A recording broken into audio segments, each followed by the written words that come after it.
Welcome to my channel. ఈరోజు అమ్మ వంటల రుచిలో ఎంతో రుచికరమైన ఆనపకాయ పచ్చడి ఏ విధంగా తయారు చేయాలో ఇప్పుడు చూద్దాం. ముందుగా స్టవ్ మీద కడాయిని పెట్టుకొని 1 టీ స్పూన్ నూనె వేసుకోవాలి. నూనె వేడైన తరువాత 1 టీ స్పూన్ ధనియాలు, 1/2 టీ స్పూన్ జీలకర్ర, 2 టీ స్పూన్ల శనగపప్పు, 1 టీ స్పూన్ మినపప్పు వేసుకొని లో ఫ్లేమ్లో కలుపుతూ వేయించుకోవాలి. ఇవి వేగిన తరువాత ముక్కలుగా చేసి పెట్టుకున్నటువంటి ఎండుమిరపకాయలు 3 వేసుకొని లో ఫ్లేమ్లో వేయించుకోవాలి.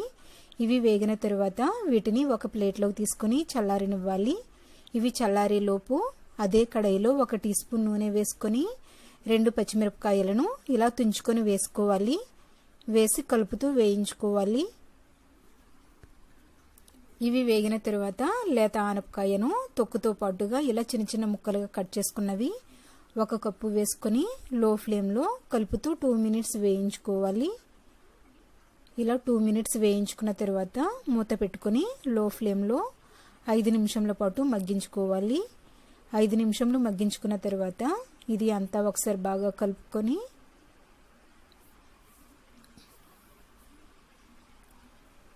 పావు కప్పు టమాటా ముక్కలను వేసుకోవాలి. వేసి 2 నిమిషాలు కలుపుతూ వేయించుకోవాలి. తరువాత రుచికి సరిపడినంత ఉప్పు, పావు టీ స్పూన్ పసుపు వేసుకొని ఒకసారి అంతా బాగా కలుపుకుందాం. ఇలా కలుపుకున్న తర్వాత మూత పెట్టుకొని లో ఫ్లేమ్లో 5 నిమిషాల పాటు మగ్గించుకోవాలి. 5 నిమిషాలు మగ్గించుకున్న తర్వాత ముక్క ఉడికిందో లేదో చూద్దాం.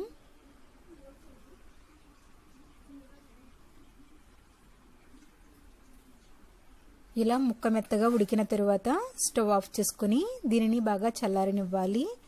ఇది చల్లారేలోపు మిక్సీ జార్లో ముందుగా వేయించి పెట్టుకున్నటువంటి శనగపప్పు, మినపప్పు, ధనియాలు, జీలకర్ర, ఎండుమిరపకాయలను వేసుకొని పౌడర్గా రుబ్బుకోవాలి.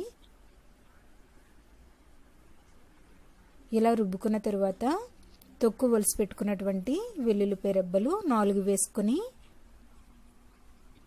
చల్లారబెట్టుకున్నటువంటి ఆనపకాయ ముక్కలు, టమాటా ముక్కలను కూడా మిక్సీ జార్లో వేసుకోవాలి. వేసుకున్న తర్వాత కొద్దిగా చింతపండును నానబెట్టుకోవాలి. ఇలా కొద్దిగా చింతపండును నానబెట్టుకున్నది వాటర్తో పాటుగా వేసుకొని కచ్చాపచ్చాగా రుబ్బుకోవాలి. మరీ మెత్తగాను కాకుండా ఇలా కచ్చాపచ్చాగా రుబ్బుకున్నట్లయితే టేస్ట్ చాలా బాగుంటుంది. ఇలా రుబ్బుకున్న తర్వాత దీనిని ఒక బౌల్లోకి తీసుకుందాం. మీరు ఇలా మిక్సీలోనైనా రుబ్బుకోవచ్చు, లేదంటే రోట్లోనైనా రుబ్బుకోవచ్చు. దీనిని ఇలాగే తినొచ్చు, లేదంటే ఇంగువతో కొద్దిగా పోపు పెట్టుకుందాం.